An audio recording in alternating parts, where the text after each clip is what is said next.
Ang sirkulo ay tungkol sa 5 babae na nakulong sa isang tila bilangguan at kandungan ng mga taong nadarapa at nawalan na ng pag-asa at pananampalataya.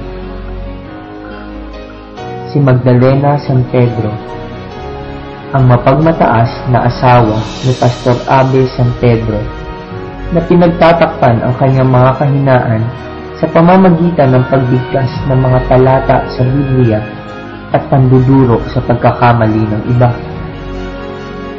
Si Tina Gonzalvo, isang prostitute na ngayon nagbabalik upang humingi ng kapatawaran sa kanyang inang si Aling Nena, na labis na nasaktan at nagalit dahil sa kanyang pagkakapariwara.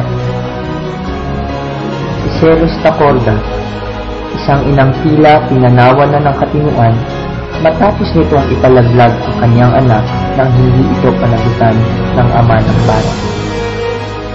Si Dolores Matiisin, isang battered wife.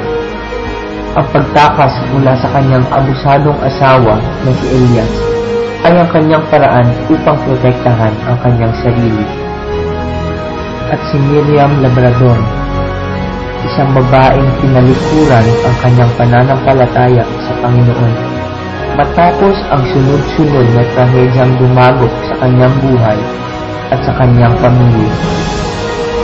Sila ay nahaharap sa isang ultimatum mula kay kumbiksyon, ang tinig ng kanilang konsensya, na sino mang may iwan sa loob ng sirkulo sa paglubog ng araw ay masusunog at mamamatay.